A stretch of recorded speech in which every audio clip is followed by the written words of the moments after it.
والتي لو يستطيع أن ينساه أو يتجاهله أو تنكره أي واحد من أفراد اللاعبين أو الرواد.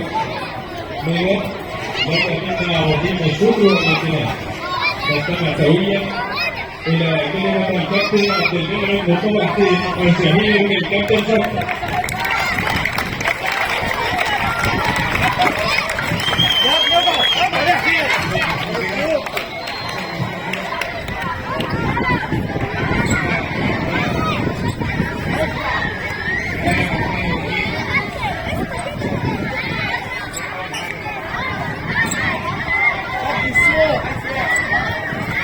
بسم الله الرحمن الرحيم.